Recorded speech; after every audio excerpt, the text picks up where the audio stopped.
To what extent do you put any onus, responsibility, or blame on Palestinians? Like I hear one narrative from pro-Palestinian people that it's Israel, it's entirely their fault, and I've heard the other narrative from pro-Israelis that everything Israel is doing is just in response to terrorism. Where do you stand? I mean, let's just say, for argument's sake, that Israel is the oppressive power. They've done the blockade. They're creating dire situations in Gaza and historically. And the counterpoint to that is that a lot of what they've done for security has been in response to terrorism. So it doesn't diminish the Palestinian cause to put some amount of blame or responsibility on bad actors. We can condemn terrorists, for example, and say, yeah, like October 7th was bad, right? Mm-hmm. Right. So that doesn't take away from the Palestinian cause. So what amount of like responsibility do you put on whether it's the government or people in Palestine to say, listen, you guys have been oppressed, but you've done some bad things, and Israel has reacted or overreacted to those things, but it doesn't make the Palestinians or Hamas or whoever guiltless in this situation? I think the correct way to frame this is literally to compare it to almost any situation of oppression in history. South Africa is low-hanging fruit because apartheid is I think, prior to this genocide, is a pretty close approximation, where we can recognize that the ANC committed acts of terrorism and hurt white civilians and killed white civilians in South Africa, and that is morally wrong. You should never kill civilians. But when it comes to the question of blame about the situation we find ourselves in, the blame is 100% on the apartheid government. That is the underlying cause of the conflict. So yes, we can acknowledge that Palestinians have committed acts that are morally wrong and indefensible in the course of this conflict. But when we talk about responsibility for the conflict, that is absolutely, the onus is on the oppressor party, the driving force of this conflict, the occupiers, who are creating a situation in which violence is inevitable. No justice, no peace is not just a slogan to shout at a protest. It is a fundamental description of human nature. The problem is the injustice that is driving this conflict. And if you don't eliminate that injustice, you are going to end up with countless examples of individual Palestinians and individual Israelis doing things that are horrible to each other. Obviously, the scale of the atrocities by Israel is far greater because of that imbalance of power. But ultimately, it's about taking away that underlying cause. And the underlying cause here is the fact that Palestinians are denied freedom. There is no comparison between Palestinians and Israelis in their daily existence under this current system. Israelis are free. They can go to nightclubs. They can travel anywhere in the world. Palestinians live under occupation and the complete control of Israelis. And that inequality, that dynamic in which one side rules over the other, is the reason we have a conflict. And so therefore... But there's Israel and Palestine, right? So in Israel, you have Arab citizens, right? That are 20% of the population. Are you saying, like, if I want to follow this analogy, are the Arab citizens of Israel, the 20% of the Israel population, is that analogous to apartheid in South Africa? So there are multiple, really, when you look at the full Palestinian population between the river and the sea, you have it's a multi-tiered apartheid system. Palestinian citizens of Israel have it better off than most other Palestinians. They can participate in democratic rights, they can move around, they can vote, but there are still many laws within Israel that discriminate against them. Housing laws that discriminate against them, who they can marry. Yes. Aren't there Knesset members that are Arab? Yes. And those Knesset members who are Palestinian, of Palestinian origin, who serve in the Knesset, they bring a bill quite frequently to the Knesset demanding full equality. They want full equality and defining Israel as a state for all of its citizens instead of only its Jewish citizens. And every time they bring that bill forward so that they can say Israel is their country too, that's what they're asking the Knesset to recognize. And the Israeli Knesset keeps shooting it down. They don't even put it forward to a vote. When you look at the level of hostility towards those Palestinian members of the Israeli Knesset, it's incredible. They're not allowed to do anything. Any push for genuine, real equality on their part gets dismissed and pushed out of the way. You have housing admissions committees in Israel that say that in order to live in a certain neighborhood, you have to be, quote, culturally suitable. And that's really very thinly veiled, description of the fact that they don't want Palestinians in Jewish neighborhoods. And when Palestinian citizens of Israel and their rights groups go and challenge these, the Israeli Supreme Court ruled that these housing admissions committees are perfectly legitimate and defensible in a way that is completely antithetical to what happens here in the US. In the US, if you file a complaint that you were denied a house in a particular neighborhood because they did not find you quote unquote culturally suitable, you would sue for discrimination instantly. But that's not how it works in Israel. Yeah. And so there is an Israeli human rights organization called Adala that represents Palestinian citizens of Israel. And they go through all of the laws within Israel that discriminate against Palestinian citizens. So they have it better than Palestinians in the occupied territories who have virtually no rights, but they're still not fully equal either. So it's a multi-tiered apartheid system where I would say that Palestinian citizens of Israel have it a little bit better than Black South Africans during the apartheid era, whereas Palestinians in the occupied territories possibly have it a little bit worse. So it evens out to being roughly saying that it's well, and I'm not trying to make like a blanket moral stance or claim about there's plenty of problems in Israel. There's plenty of things that are going wrong that they could do better. And I when I'm picking apart like this nuance between South Africa and Israel, it's not to prove that Israel's in the right and Palestine's in the wrong. It's just that I think nuance is important. In the same way that you said that we should recognize that any act of terrorism against civilians is morally wrong, that nuance is important, even if you're representing the Palestinian cause. And likewise, I think the nuance of the history in this current situation is important, and I should be able to push, back on the analogy without necessarily saying whether I agree or disagree with what Israel's doing. I mean, in South Africa, it was a legal system of racial segregation, right? Mm-hmm. They didn't. So Black South Africans didn't have voting rights. Yeah, and Palestinians in Israel, Arabs are 20% of the population. They have full voting rights. They have political representation. They have access to judiciary. There's plenty of things wrong in the society, but the analogy doesn't completely work. And the final thing I'll say is the situation in West Bank and Gaza is different because I'm not saying it's good morally, but it's territorial and security. Like West Bank and Gaza is not part of Israel. It's a territory dispute. Yeah, right? It's not supposed to be part of Israel. But when you look at what Netanyahu is saying and what his ruling government is saying, they're saying Israel rules all of it, Judea and Samaria. Those guys are bad guys, but that's not how. Well, they're the bad guys in charge, though. They're not some fringe on the side. They're the people who are determining Israeli policy with the backing of the majority of the Israeli public. That's where the Israeli public is. And Israel, as a democracy for its Jewish citizens, is effectively endorsing this vision in which Israel has complete control over the West Bank. And within that West Bank, you have an Israeli settlement directly next to a Palestinian town. The Israeli settlement is ruled under Israeli law. They exercise Israeli democracy within that. They have access to water. They have access to free movement.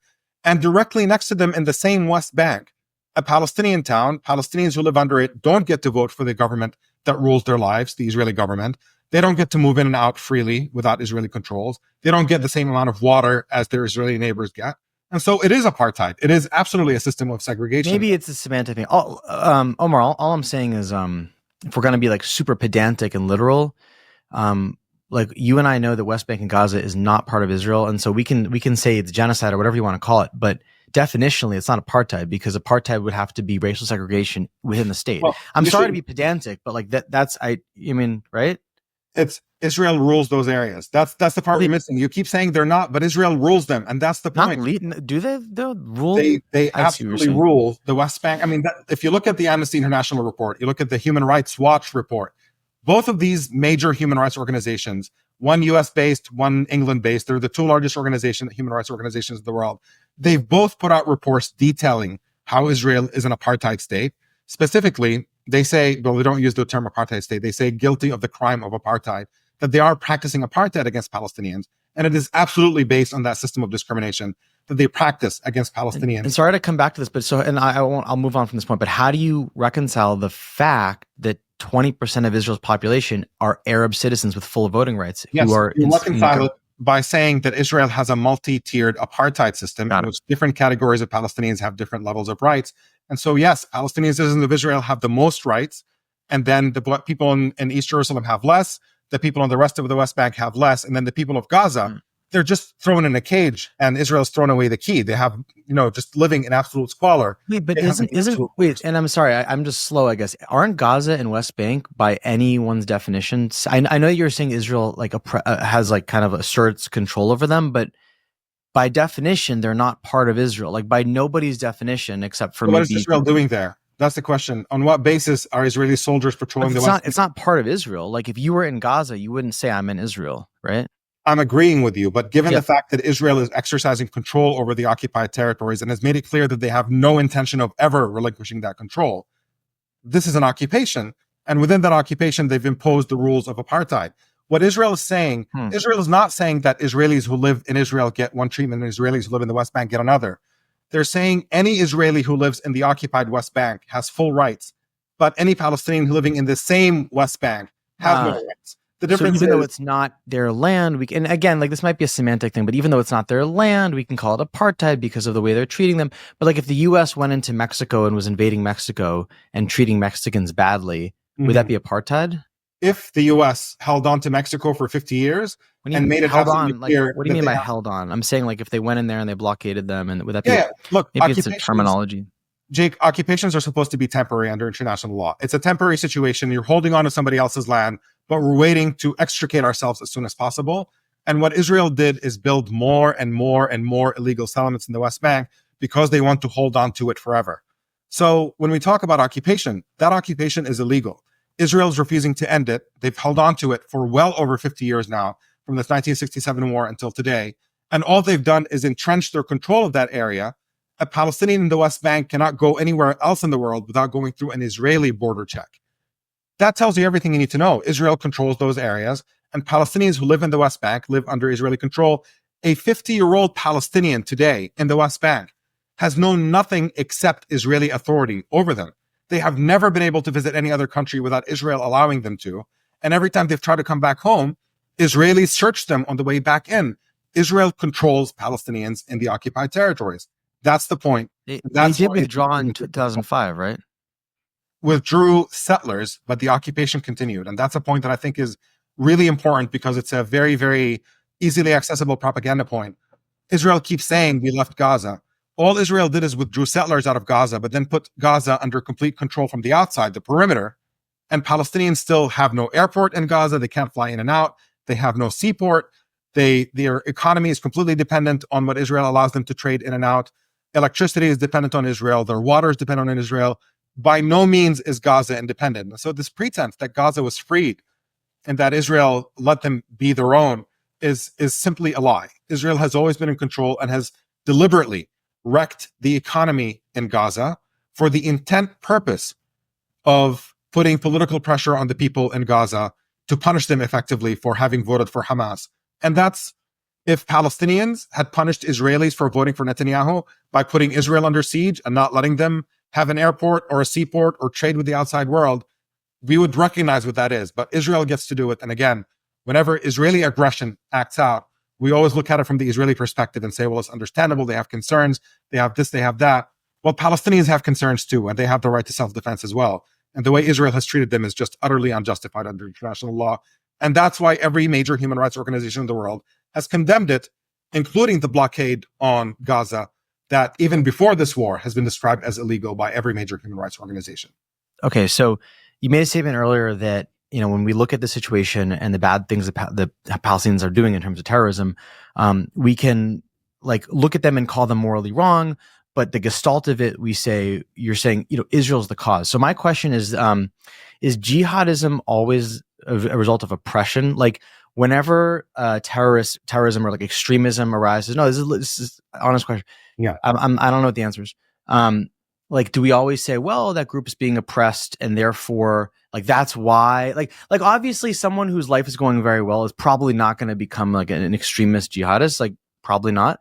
But does that mean that whenever someone does terrorism in the world or is a religious extremist, that we like, is it necessarily the case that that person or group of people is being oppressed and that's the cause of it?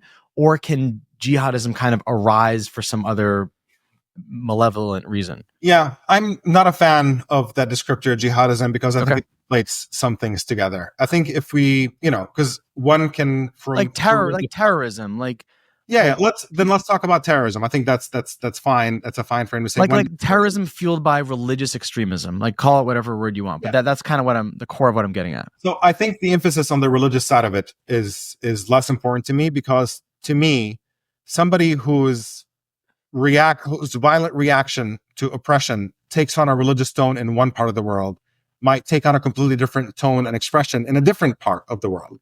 It's, But it's yeah, to me, 9/11, we don't say, oh, it's the US's fault that they bombed the Twin Towers. Like no sane person would say that, yeah, right? no sane person would say that 9/11 is justified, and anybody who does is completely out of their mind. Right. Yeah. Right. And what I think is relevant is you brought up, I think what's relevant here is the fact that you brought up Palestinian citizens of Israel. Why do you think there is not a Hamas among Palestinian citizens of Israel? Why aren't Palestinian citizens of Israel picking up guns and bombs and carrying out October 7th style violence? Is it impossible for any Palestinian citizens of Israel to kind of become violent? Of course, it's not impossible, but certain conditions produce a propensity towards more extremist expression and acts. And I think that's the connection that matters, is that you're never going to be able to completely eliminate any individual from doing something crazy or violent. That's always a possibility in any context. But we know that situations of prolonged injustice absolutely drive people towards that thinking. That if you're a Palestinian growing up in Gaza, you have no better future, no prospect for a better future for your kids. Israel bombs you at will. They've carried out multiple military operations before October 7th, in which they've killed hundreds of children per operation. No ability to respond to that, no accountability for it. Nobody gives a shit about you. Your life is utter squalor. And so when somebody comes along and promotes a more extremist ideology and a violent one as the means towards liberation and a way to respond to this, that's going to be more appealing to people who live in that. So no, it is not always a situation, terrorism, the prerequisite to terrorism is not that you're living under oppression, but the opposite is true, that if you live under oppression for a prolonged period of time without any access to freedom or justice or equality or accountability, then that makes extremist ideologies more likely to flourish and people. But then what do you do as the Israel? Like, what would you expect the U.S. to do when they bomb the Twin Towers? Does the U.S. say, oh, well, we must have oppressed them, and then therefore they become extremists by that logic, like they were oppressed, and so they did this. And so what, like, ideally the U.S. wouldn't have like launched this full scale war, but like practically speaking, like this is kind of like the catch-22 part is like, what do you expect? The U.S. is not going to say, oh, like, this is our fault. Like, what a good wake-up call. Yeah. Right. The correct thing to do is to hold the individuals who perpetrated whatever attack accountable, and then fixing your own policy and examining what you have done to create a world in which these kinds of things are more likely. And in the case of the U.S., it's a little bit complex when you talk about U.S. empire and, the U.S. military bases in the region and what the U.S. has done in Iraq and stuff. These things are very loose. And you can't point to a very singular cause about what the problem is exactly and how the U.S. can behave better. That's a complex topic that we can get into. In the case of Israel and Palestine, it's much more clear and straightforward. Stop denying Palestinians freedom. Allow them to live their own lives. Either let them have their own state on the basis of the 1967 border as you're required to under international law, or if you care so much about being in all of the land and you don't want to give any part of it to Palestinians, then you owe Palestinians equal rights. They have to be equal to Israelis in every way. And the problem is that Israel wants to have its cake and eat it too. It doesn't want to give Palestinians their own state because Israel wants to be in that land, but it doesn't want to give Palestinians equal rights in that land. They want to rule over Palestinians perpetually while denying them their rights and saying, either you live here with us without rights or you can go somewhere else. And that is the core injustice that drives the violence. And I think that that's what we should be looking at. Final question. Now we're over time. Final question. How do we create peace? How's this all going to work out with a peaceful two-state solution, right? Is that the goal? How does it happen? It's looking pretty depressing right now, I have to say. Yeah. It's difficult to envision how we get there, given the extent of Israel's entrenchment of its occupation. Nearly 1 million settlers now between the West Bank and East Jerusalem. When you look at the scale of the devastation in Gaza, this kind of genocide is going to definitely create some kind of blowback. You can't get away with utterly destroying an entire people the way Israel has in Gaza and expect that then we're going to just jump to some kind of peace agreement immediately after and it's going to be fine. We are in a bleak moment, and Israel is feeling a lot of hubris right now. They are making a lot of advances in the region. They feel empowered. They have Trump now in the White House. They feel like they can essentially eliminate the Palestinian struggle for freedom once and for all. And that's precisely what they're going to try to do. So I don't think that peace is on the horizon at this moment. But I'm hoping that the real path there is to stop treating Israel like it's a country that is above the law and above the rules, to start holding them accountable, to start saying that you can't get another penny of U.S. military funding so long as you treat Palestinians the way that you do. Once there is meaningful pressure on Israel to change its behavior, Israel will change its behavior. And that then can become the first step towards a peace agreement in whatever form that ends up taking. But that is step one. ending world and particularly U.S. complicity in Israel's occupation of Palestine. Well, Omar, thanks so much for the extra time here. Really appreciate it. I'll be talking to Rashid Khalidi in a few months. Maybe you can join that conversation, the author of 100 Years War on Palestine. Great. He's absolutely terrific. Yeah. Yeah, it'd be cool if you could join that. Let me end this recording and